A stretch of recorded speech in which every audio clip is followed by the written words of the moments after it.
I'm ready to add a chamfer to this tabletop that I'm making, and I'm going to use this chamfering router bit. It's for this detail router, and with the chamfer bits you're able to adjust it to whatever size chamfer you need. So I can adjust this, and if I want a 1/4 inch taper I can move it down, or if I want a really small taper I can move it up.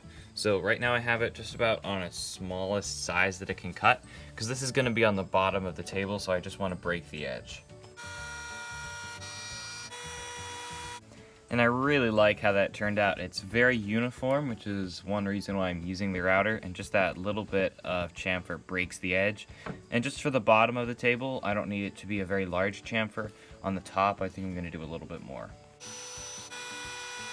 Now here on the top, I'm doing a little bit of a larger chamfer, so I just took the tool rest here and I brought it down a little bit.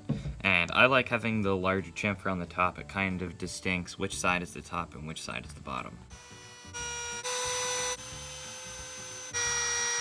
Now all the edges have a really nice chamfer, and whenever I'm using the router I'm able to get a very uniform chamfer on the edge instead of using like a hand plane, which would work great, except that there could be some unevenness and it might not be a perfect 45. So just using the router, it's a little bit easier, I think.